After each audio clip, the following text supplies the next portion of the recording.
Well, tonight, a stunning reversal is underway in Europe, and it's not coming from Hungary or Poland. This time, it's actually coming from Portugal, if you can believe this. The quiet little country that doesn't usually make a lot of waves. They just get bullied by the EU and Brussels, and they get told what to do, and they get their hands forced on a regular basis. But Portugal's standing up to the rest of Europe. The once wide open socialist darling of Southern Europe has just slammed the brakes on mass migration. So they're seeing what's happening in Spain, France, the UK. Frankly, Portugal cannot afford to let that happen, where you're seeing all of these riots. You're seeing, mass illegal immigration attacking innocent Spanish, like that elderly folks that were killed the other day in Spain, and now you have Spanish taking to the streets saying, get out, this is a Christian country, get out of here, we want our borders closed.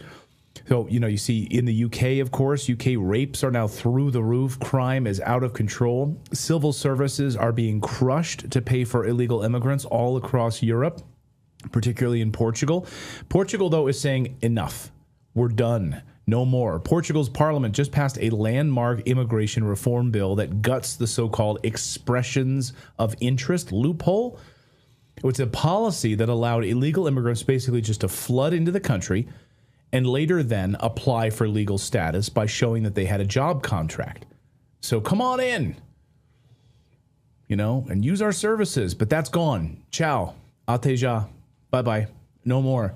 So just so you understand, Portugal's immigration scheme was one of the most ridiculous in all of Europe. You could just invade the country and then get legal status later on, and they'd give it to you, no questions asked about it. We saw it happening right before our eyes when we lived in Portugal for 5 years.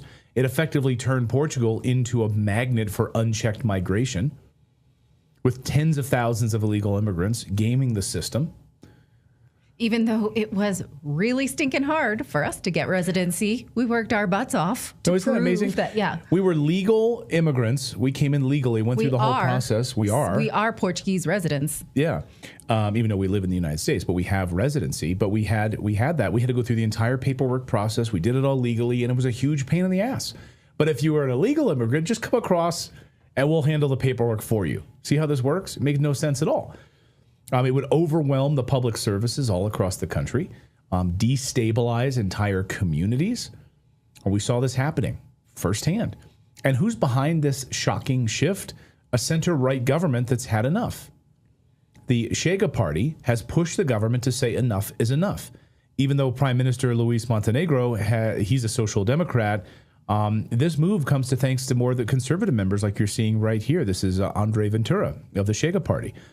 Portugal's new Ministry of Parliamentary Affairs, Pedro Duarte, said the quiet part out loud. He said, quote, "It is necessary to put an end to the disorder in immigration." Hallelujah.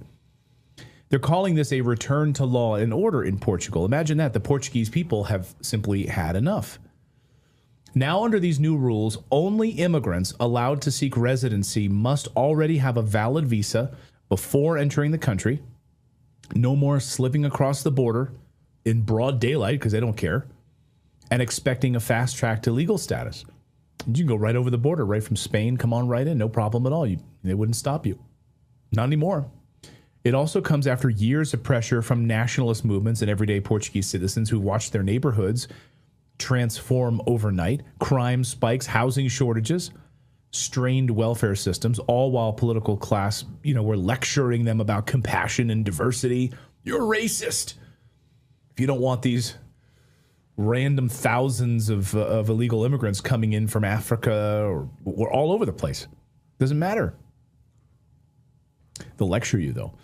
But, Portuguese citizens, who most of them are on fixed income, are getting squashed from the above and below. So they have wealthy immigrants coming in for this golden visa scam, which is increasing their housing prices. They can't keep up with wealthy immigrants, but they also have it below them, which is social services, which they cannot afford. It's a poor, debt-ridden country, and they're made to shelter the burden of an upper and a lower class while they're just squeezed in the middle. It's awful. Yeah. And that's why they had protests in the streets when their economy collapsed for a blank check to Ukraine, because most of them have adjustable rate mortgages, cannot afford to live in their own country any longer. It's awful. But of course, you have the communists in Portugal, the far left bloc and communist parties in Portugal have voted against this reform, of course, warning that it would criminalize poverty.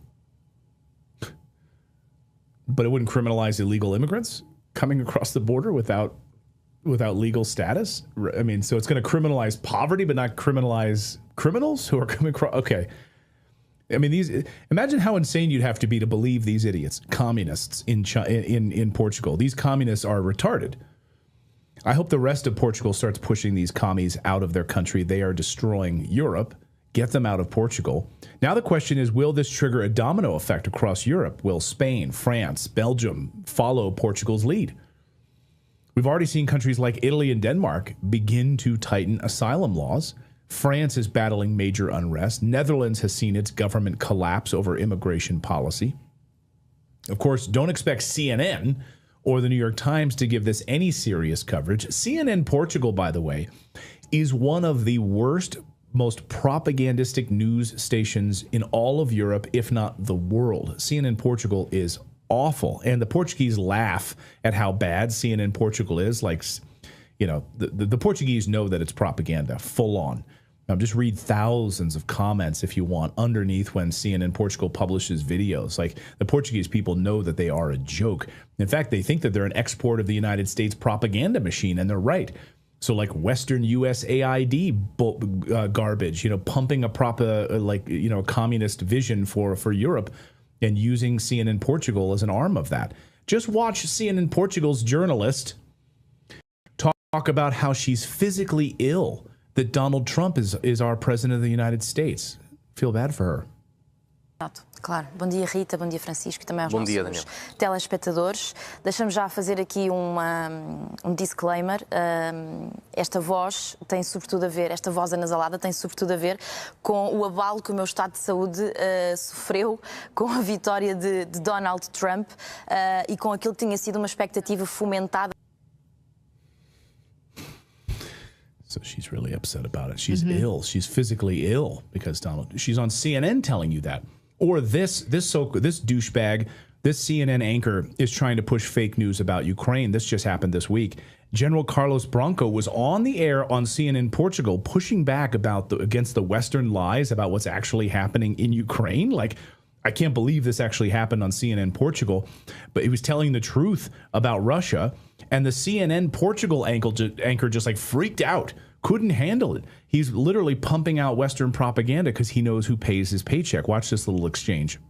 Da Organização de Segurança de Xangai. Porque sempre que o ouço, isto é factual, qualquer iniciativa que haja para a Ucrânia, o Sr. General esvazia como ausente de sentido, inconsequente, precipitada, sempre. É a sua linha de raciocínio e de abordagem. Isso que está a dizer não é correto. O seu papel tão claro. O senhor está a lucubrar. O senhor está a lucubrar. Isto é um facto. É para si. Podemos fazer um apanhado de todas as suas... Pode fazer esse apanhado. Eu também faço o apanhado. It got worse from there. He's saying you're wrong. You're wrong. You're wrong. He doesn't say how. It's incorrecto. He has a general on there telling him specifically what's going on. Yeah. He invites him, and he's supposed like, to be a journalist. Nope. All he said was no. You're wrong. No one in that country takes CNN Portugal seriously. Just look at the front page. The expat groups do. The American expats love them. You know who you are. You know who I'm talking about. The American expats who just drink wine all day and they don't just do go to wine lunches. Yeah, they love CNN Portugal. They don't even understand it. But they don't even try to speak Portuguese. They love propaganda. But anyway, you can hear what I think of American expats. Here is the front page of CNN Portugal. No mention of this immigration reform. Like, this is the front page this afternoon. This is arguably one of the biggest stories in the country. But we're not going to cover it. We're going to talk about Donald Trump changing Coca-Cola's recipe. Because the story destroys their narrative that all of Europe welcomes open borders and that pushback is limited to the far right. It's wrong. This is mainstream now. When you have literally socialist Democrats inside of Portugal saying we need to fix this, we're destroying our country. Even socialist Democrats voting alongside of like the Chega Party and other other right-leaning parties. And here's the part that they really don't want you to think about. If Portugal, one of the most progressive countries in Europe, can finally say enough is enough, what's stopping the rest of Europe from doing the very same thing? Portugal, in my opinion, just sent a huge message. And let's hope that others are listening. Let's hope that other countries in Europe are listening. And these globalists get the big middle finger.